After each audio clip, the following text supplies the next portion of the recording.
Hello मेरे lab stand की तैयारी करता हूँ। कल अपन ने पढ़ लिया था कि सेल क्या होती है, सेल की हिस्ट्री पढ़ ली थी, ये सुनो। अब हम पढ़ने वाले हैं बेटा सेल के अंदर क्या क्या चीजें होती हैं।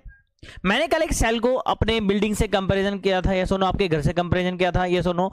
एक चीज लिखी हुई है बेटा, क्या सेल थ्योरी के अंदर की सेल है ना आपके एक छोटे कमरे की तरह है।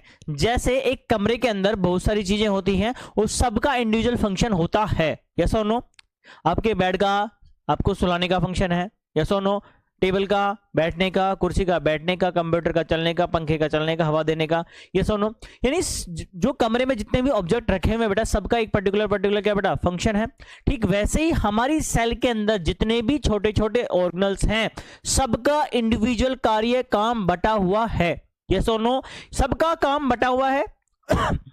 इसी चीज को हम कहते हैं बेटा क्या, डिवीजन ऑफ लेबर, यस और नो। देखो बेटा, ये डिवीजन ऑफ लेबर किस में नहीं होता है बेटा, जो प्रोकैरियोटिक ऑर्गेनिज्म जो होते हैं, प्रोकैरियोटिक और यूनिसेलुलर, यानी एक कोशिकीय जीव जिनके अंदर कैसी सेल है बेटा, प्रोकैरियोटिक सेल है, उनकी पूरी की पूरी बॉडी ही एक सिंगल सेल से बनी हुई होती है, यस और नो। पूरी की पूरी बॉडी एक सिंगल सेल पे डिपेंडेंट होती है। अगर वो सिंगल सेल खत्म हो जाए, यस और नो, यूनिसेलर ऑर्गेनिज्म की अगर एक सिंगल सेल मर जाए बेटा, तो पूरा का पूरा ऑर्गेनिज्म क्या हो जाएगा, डेथ कर जाएगा। इसका एग्जांपल है बेटा बैक्टीरिया, याद रहेगी मेरी बात।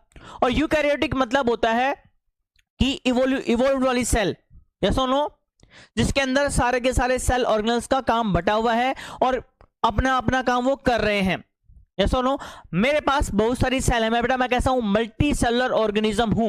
अगर मेरी एक सेल डेथ हो जाएगी, एक सेल मर जाएगी बेटा, तो मेरे जीवन पे, मेरी बॉडी पे कोई फर्क नहीं पड़ेगा, मेरी डेथ नहीं होगी, यस और नो।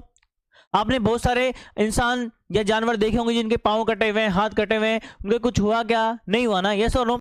आपकी हजारों लाखों सेल्स रोजाना मरती हैं, गिरती हैं, आपको पता ही नहीं चलता है, यस और नो।